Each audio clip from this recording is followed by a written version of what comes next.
میں پھر سے لے آئی ہوں اس کا تیسرا پارٹ، چلو پڑھنا شروع کرتے ہیں۔ صبح کا وقت تھا، ہاسپٹل کے کوریڈور میں ہمیشہ کی طرح بھاگ دوڑ لگی ہوئی تھی۔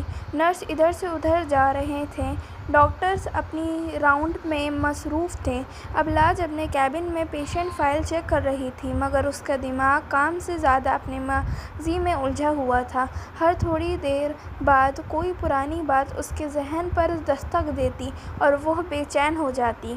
اس نے پریشانی سے اپنی آنکھیں بند کر کے گہری سانس لی۔ ڈاکٹر ابلاج دروازے پر ناک ہوا۔ یس کم ان۔ نرس عائشہ اندر آئیں۔ ڈاکٹر صاحبہ، وارڈ نمبر 3 کے پیشنٹ کو آپ دیکھ لیں، ان کی کنڈیشن تھوڑی انسٹیبل ہے۔ ابلاج فوراً پروفیشنل موڈ میں آ گئی۔ Okay, I am coming. وہ فائل اٹھا کر تیزی سے کیبن سے باہر نکل گئی۔ دوسری طرف زہران بھی اس وقت اپنے آفس میں بیٹھا ہوا تھا، مگر اس کے سامنے پڑی فائل اس کا مذاق اڑا رہی تھی۔ اس کا دماغ بالکل کام نہیں کر رہا تھا۔ فرحہ کی باتیں بار بار اس کے کانوں میں گونج رہی تھیں۔ 12 سال ہو گئے مگر تم اب تک اس سے بھول نہیں پائے۔ ان سے جھٹکے سے چیئر کی بیک پر سر ٹکا لیا، آنکھیں بند کر لیں اور ایک چہرہ اس کی یادوں میں دوبارہ آ گیا۔ معصوم سی مسکراہٹ، ہلکی سی جھجک اور آنکھوں میں چمک۔ اس نے فوراً آنکھیں کھول دیں جیسے خود سے بھاگنا چاہتا ہو۔ Why can't I forget her؟ اس نے دھیرے سے خود سے کہا۔ ابلاج وارڈ نمبر 3 میں پیشنٹ کو چیک کر رہی تھی۔ نرس کو میڈیسنز اور انجیکشنز دے کر وہ واپس کوریڈور میں آئی ہی تھی کہ کسی سے زور سے ٹکرا گئی۔ فائل اس کے ہاتھ سے گر گئی، پیپرز فلور پر بکھر گئے۔ ابلاج نے فوراً جھک کر پیپر اٹھانا شروع کیا اور ساتھ ہی غصے سے بولی، کانٹ یو سی؟ مگر جملہ ادھورا رہ گیا کیونکہ سامنے جو شخص کھڑا تھا وہ بھی جھک کر پیپر اٹھا رہا تھا۔ لمبا قد، سنجیدہ چہرہ اور آنکھوں میں عجیب سی ٹھنڈک کے ساتھ چھپا ہوا درد۔ اس نے پیپرز جمع کر کے ابلاج کی طرف بڑھائے۔ I am sorry. اس کی آواز گہری اور پرسکون تھی۔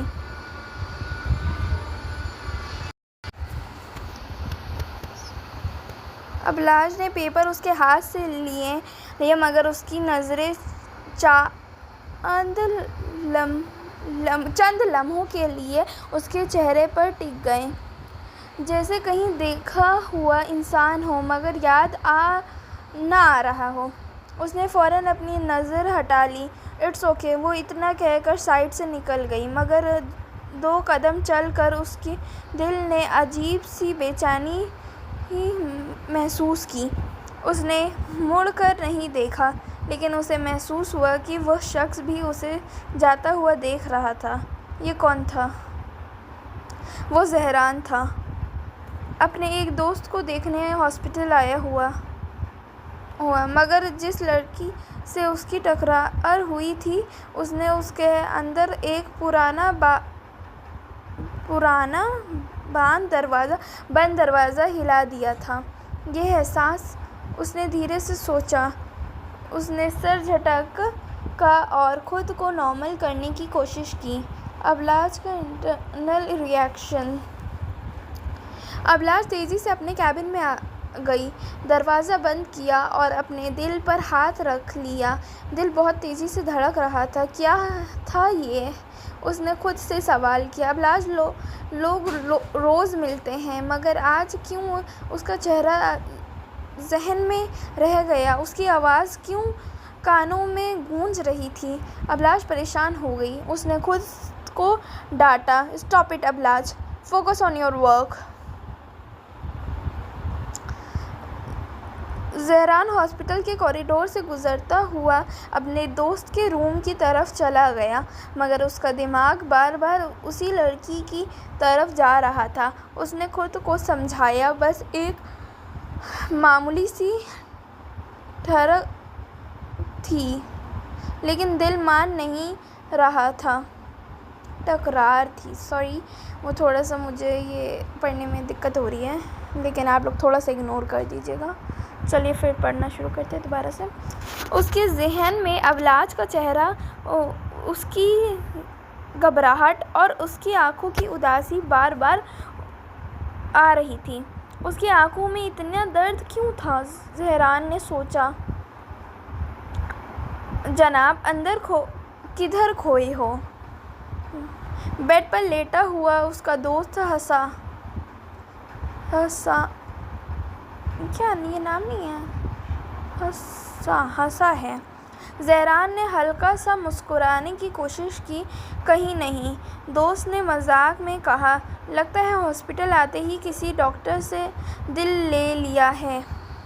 زہران نے فوراً اس کی طرف گھورا۔ بکواس بند کرو۔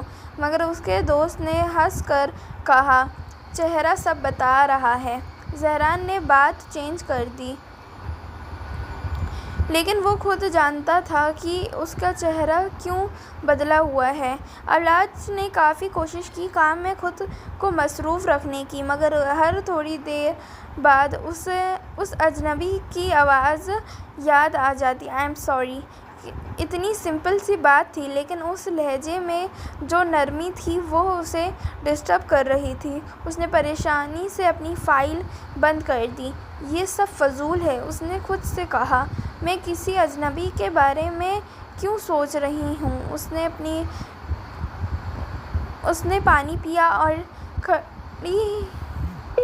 کھڑکی کے پاس جا کر کھڑی ہو گئی۔ ڈاکٹر ولید نوٹس۔ اوکے، یہ ہیڈنگ تھی میں نے جو پڑھی ابھی۔ ڈاکٹر ولید نے دور سے ابلاج کو دیکھا۔ وہ کافی پریشان لگ رہی تھی۔ وہ دھیرے سے اس کے پاس گئے۔ Doctor Ablaj, are you okay? Ablaj نے فوراً اپنی ایکسپریشنز نارمل کی۔ یس آئی ایم فائن، لیکن آپ تھوڑے ڈسٹرب لگ رہی ہیں۔ ابلاج کی لہجہ فوراً ٹھنڈا ہو گیا۔ ڈاکٹر ولید، مجھے اپنی فکر خود کرنا آتا ہے۔ ولید چپ ہو گیا۔ وہ سمجھ گیا کہ پھر سے دیوار کھڑی ہو گئی ہے۔ شام کو ڈیوٹی ختم کر کے ابلاج ہاسپٹل سے باہر نکلی۔ اس نے گیٹ کے پاس انجانے میں ادھر ادھر دیکھا، جیسے کسی کو ڈھونڈ رہی ہو۔ پھر خود ہی جھٹکا سا لگا۔ میں کیا کر رہی ہوں؟ وہ فوراً کار کی طرف بڑھ گئی۔ ابلاج کار ڈرائیو کرتے ہوئے گھر کی طرف جا رہی تھی، مگر اسٹیئرنگ پکڑے ہوئے بھی اس کا دماغ کہیں اور تھا۔ ہر سگنل پر رکتے وقت اس کی وہی گہری آواز یاد آ جاتی، وہ سنجیدہ آنکھیں۔ اس نے غصے سے اسٹیئرنگ کو مضبوط پکڑا۔ نان سینس، اس نے دھیرے سے کہا۔ ایک اجنبی کو لے کر میں اتنی پریشان کیوں ہوں؟ مگر جواب اس کے پاس نہیں تھا۔ شفٹ ہو گیا ہے۔ حمدان صاحب ڈرائنگ روم میں اس کا انتظار کر رہے تھے۔ بیٹا آ گئی؟ جی بابا۔ انہوں نے فوراً محسوس کر لیا کہ آج ان کی بیٹی ان یوزول خاموش ہے۔ سب ٹھیک ہے؟ ابلاج نے زبردستی مسکراہٹ لائی۔ جی سب ٹھیک ہے۔ حمدان صاحب نے زیادہ پوچھا نہیں، مگر ان کی تجربہ نظر سمجھ گئیں کہ دل میں کچھ چل رہا ہے۔ ادھر ذہان کا گھر۔ ذہان رات کو اپنے کمرے میں آیا، کوٹ چیئر پر پھینکا اور سیدھا بالکنی میں چلا گیا۔ ٹھنڈی ہوا چل رہی تھی، مگر اس کے اندر گرمی سی بے چینی تھی۔ اس نے آنکھیں بند کیں اور فوراً وہی چہرہ سامنے آ گیا۔ Who was she? اس نے اپنے بالوں میں ہاتھ پھیرا۔ اتنے سالوں میں کسی لڑکی کی طرف اس نے دوبارہ اس نظر سے دیکھا ہی نہیں تھا، پھر آج کیوں؟ اس کے دل سے دھیرے سے جواب دیا، Because her pain looked similar. کے باہر سے گزری تو اس نے ذیان کو بالکنی میں کھویا ہوا دیکھا۔ وہ اندر آئی اور پیار سے بولی، بیٹا کھانا ریڈی ہے۔ ذیان نے مڑ کر دیکھا، جی امی آتا ہوں۔ فرحان نے اس کے چہرے کو غور سے دیکھا، آج تم بہت کھوئے کھوئے لگ رہے ہو، سب ٹھیک؟ جی امی بس آفس کا کام۔